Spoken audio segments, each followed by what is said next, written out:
podrá restringirse ni suspenderse salvo en los casos y bajo las condiciones que esta Constitución establece. Las normas relativas a los derechos humanos se interpretan de conformidad con esta Constitución. Con los tratados internacionales de la materia favorecen todo tipo a las personas la protección más amplia. El artículo primero constitucional es uno de los artículos que se modificó con la reforma constitucional del 2011.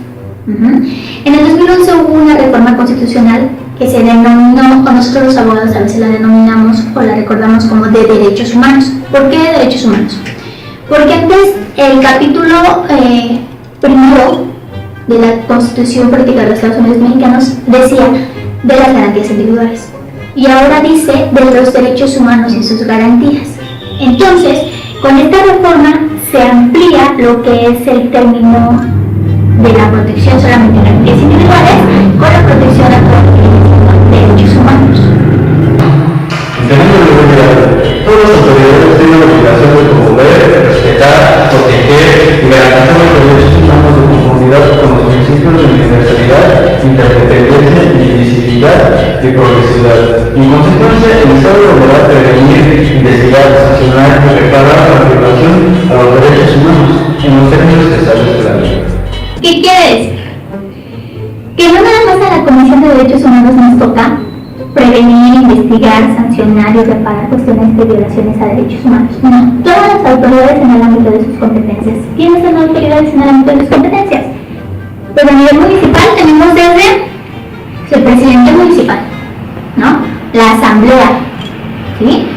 A nivel estatal pues tenemos pues, al gobernador con todas sus secretarías de Estado. A los diputados, ¿sí? Y al Poder Judicial del Estado de Hidalgo. Y a nivel federal lo mismo, tenemos a los presidentes con todas sus secretarías, Secretaría de Salud y Educación, todas las que ustedes puedan conocer. Tenemos al Poder Judicial Federal y tenemos a nuestros diputados y senadores.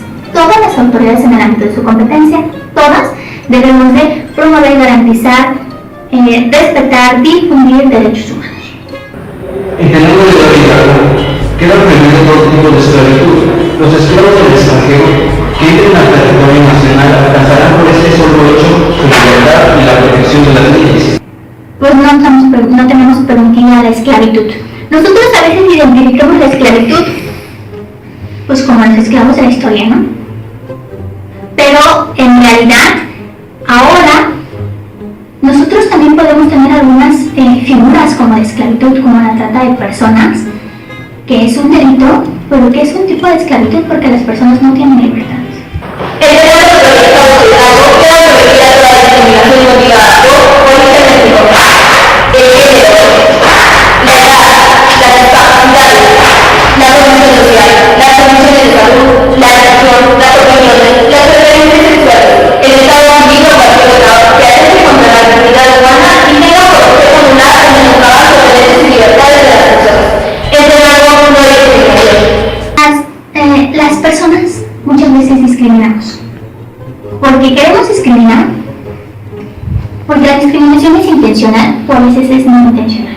A veces queremos discriminar y lo hacemos de forma intencional, pero a veces no lo queremos hacer y ni siquiera nos estamos dando cuenta que estamos discriminando. ¿Por qué? Porque nosotros tenemos prejuicios, estereotipos, estigmas que decimos. Ok, si una persona viene con una vestimenta originaria, pues entonces es indígena, igual no sabe hablar español, igual no se sabe expresar, y empezamos nosotros a crear prejuicios. Derechos humanos. No a la corrupción entre nadie de gobierno. Igualdad. No a la discriminación de género de origen. Libertad. No a la esclavitud entre nadie de gobierno. Entendamos el derechos humanos para todos. Libertad para todos. Igualdad para todos.